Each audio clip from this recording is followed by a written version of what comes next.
A'udzu billahi minasyaitonir rajim. Bismillahirrahmanirrahim. Allahumma shalli ala Muhammad wa ali Muhammad. Assalamualaikum warahmatullahi wabarakatuh. Kali ini kita akan mempelajari tafsir dari surat An-Naba, yaitu surat pertama di juz 30. Sebelum kita masuk ke dalam tafsiran surat An-Naba, kita pelajari dulu surat An-Naba disebut dengan An-Naba karena di dalam ayat keduanya disebutkan kalimat atau kata An-Naba, yang mana nama arti dari An-Naba adalah kabar yang penting. Jumlah ayatnya ada 40 ayat dan suratnya tergolong surat Makkiyah. Kandungan surat An-Naba. Makna dari kandungan yaitu isi secara keseluruhan dari surat An-Naba itu apa saja.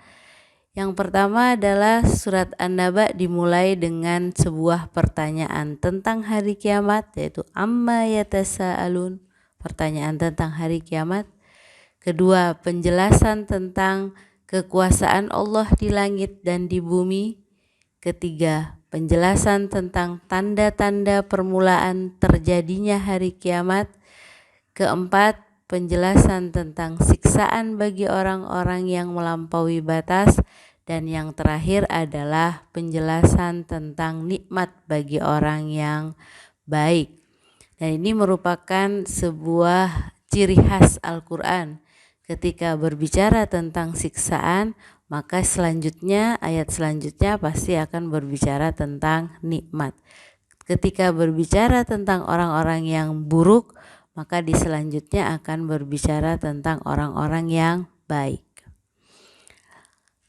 Kemudian kita akan membahas tentang keutamaan membaca surat An-Naba. Kita tahu di dalam riwayat-riwayat kita dapati ada keutamaan membaca surat-surat yang ada di dalam Al-Quran.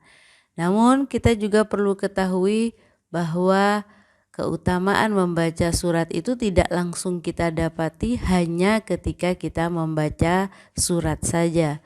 Tetapi ketika kita membaca surat, ketika kita merenungkan isi dari surat tersebut dan juga mengamalkan dari apa yang ada di dalam surat tersebut. Kita baca keutamaan membaca surat An-Naba, yaitu dari dua-duanya dari Rasul Shallallahu Alaihi Wasallam. Rasul bersabda, "Man qara'a surata amma yatasaalun saqahullahu bardasyarabi yaumal qiyamati." Barang siapa yang membaca surat amma yatasaalun, maka Allah Subhanahu wa ta'ala akan memberinya minum dengan minuman yang dingin di hari kiamat. Dan yang kedua, man qara'aha wa hafidhaha kana hisabuhu yaumal qiyamati bimiqdari salatin wahidatin.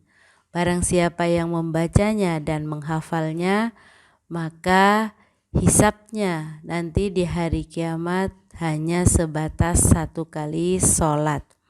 Ini diantara keutamaan membaca surat An-Naba.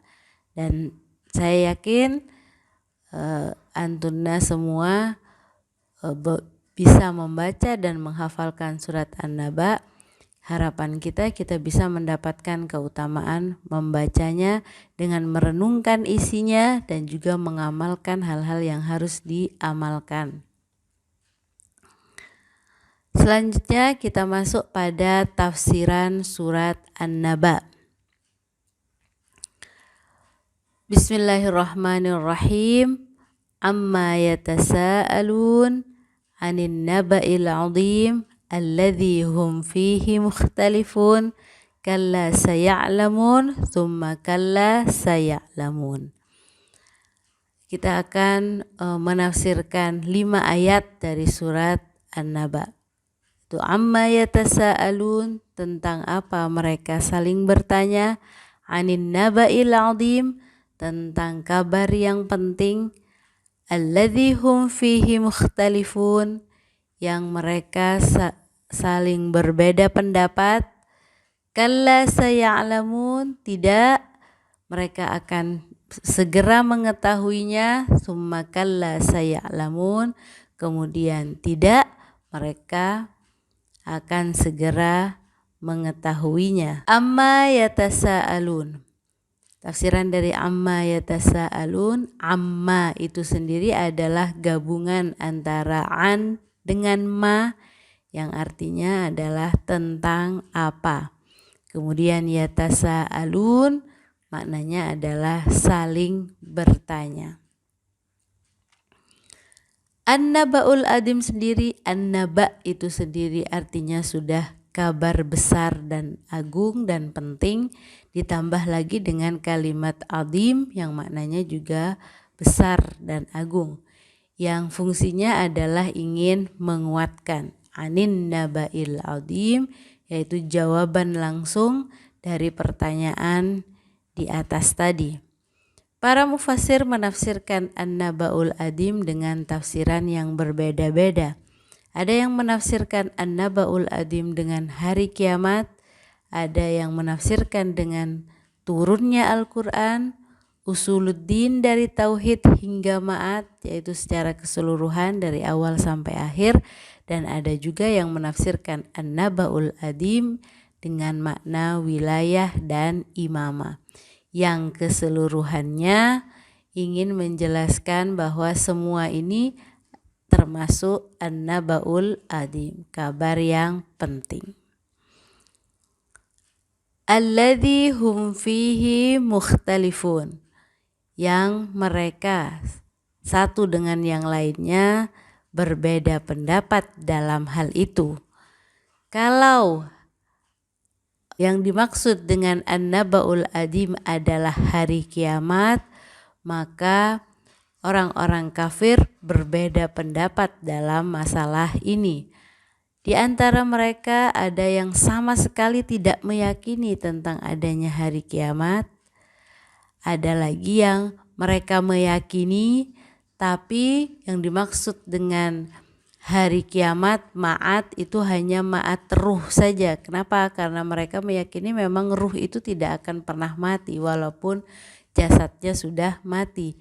Itu sebabnya mereka meyakini bahwa ada ma'at tapi yang ruh saja, yang ingin menjelaskan bahwa jasad ketika dia mati selamanya dia tidak akan bangkit kembali.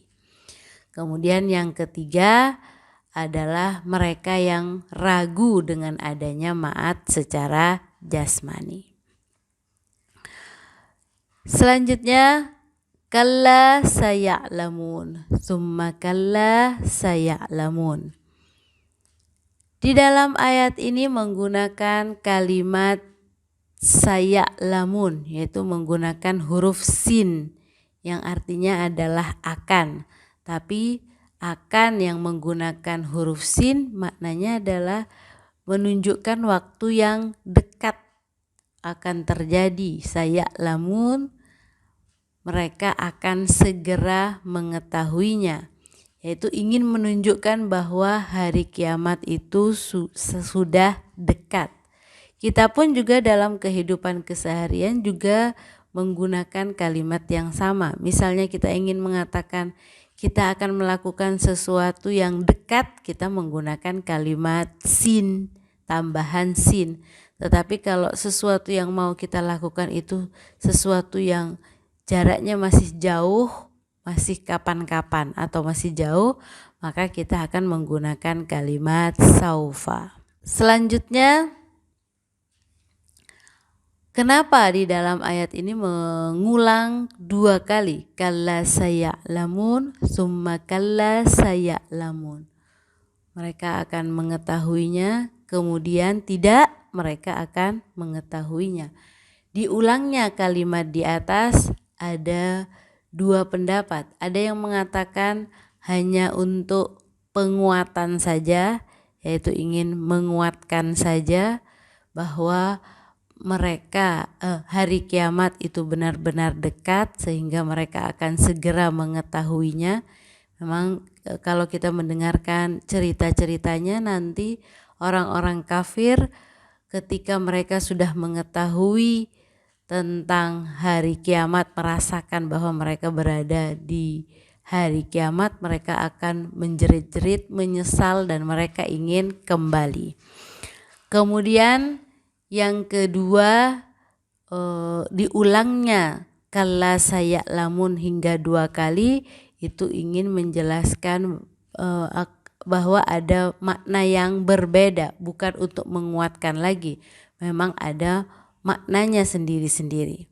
Kalimat yang pertama yaitu ingin menjelaskan tentang siksaan dunia yang dekat, dan kalimat yang kedua, kalla saya'lamun yang kedua, ingin menjelaskan bahwa setelah adanya siksaan dunia akan ada siksaan akhirat yang juga dekat dan menanti orang-orang kafir. Itu mengapa kalimat kalla saya'lamun diulang hingga 2 kali. Kita cukupkan sampai di sini, insyaallah kita lanjutkan di waktu yang akan datang. Wassallallahu ala Muhammad wa alihi thahirin. Assalamualaikum warahmatullahi wabarakatuh.